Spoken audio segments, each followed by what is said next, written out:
Lieutenant Governor Randy McNally is our guest on Inside Politics. We're talking about what's coming up beginning next week when the 111th Tennessee General Assembly comes back to town for the second year of its session. Mr. Lieutenant Governor, last session was a pretty tumultuous one up on the Hill. We had a House Speaker resign in disgrace. Another member, David Byrd, in the House continues to face old sexual assault charges from when he was a coach.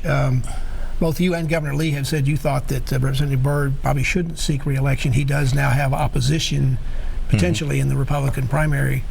Do you think he ought to go ahead and resign now? Do you think it'd be better for the legislature and for him to just go ahead and clear the air and step down?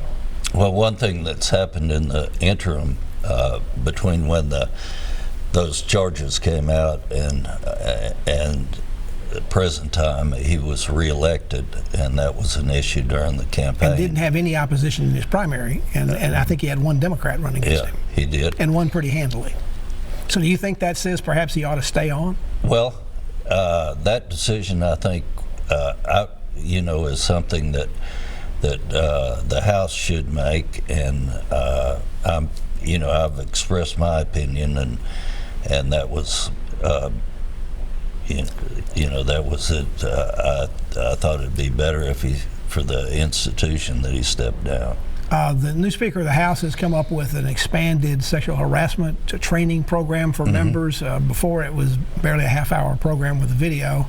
Are you planning any changes to expand it into the state Senate, or are you pretty satisfied with what you've got right now in terms of training for your members? We feel pretty good about the program that we currently have, and it seems that the problems that have occurred, you mentioned a tumultuous session, was more on the other side of the It stayed pretty chamber. tranquil in the Senate as compared to the House, didn't it?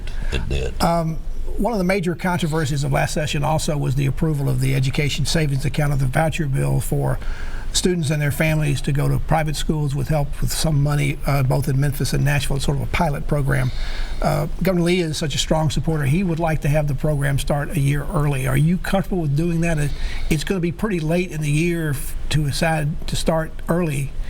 And most people, if you're going to a private school, have already kind of well into that process to figure out where they're going to go and how they're going to pay for it, and getting into the process of being selected or approved for being in those classes.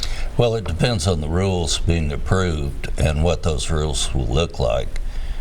So we'll wait and take a look at the rules as they come through. The new House Speaker did not vote in favor of the voucher bill when it came in before. He has indicated that he probably will not oppose or try to bottle up in committee a bill that might look to repeal the program. Do you expect the Democrats to try to do that? They've talked about doing it. And passing only one vote in the House last year, it could be vulnerable to at least being repealed in the House. I think it passed by a wider margin in the Senate. And your body is still pretty solidly in favor of the I think so. education savings account? I think so.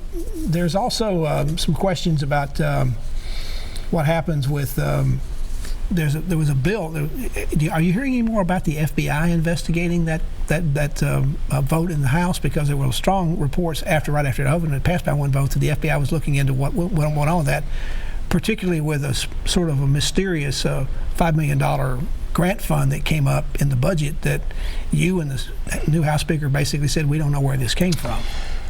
Well, it was a $4 million fund, and we were familiar in the latter part of the session with $3 million that would be given to the Department of Economic and Community Development, but not the additional $1 million that was added to it. And there was also some questions about whether lawmakers knew it was there or not, but it appears from some of the emails that have come out that some lawmakers had already applied to try to get some of that money at whatever amount might be there.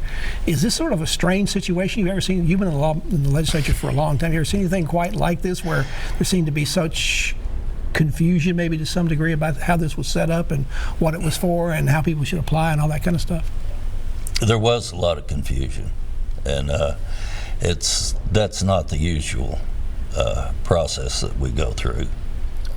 So do you is at this point that money is still on hold? Is that sort of where you think it's going to stay for the rest of this fiscal year, and you'll go back and look at it again depending on what the governor asks to happen this year coming up in the legislature?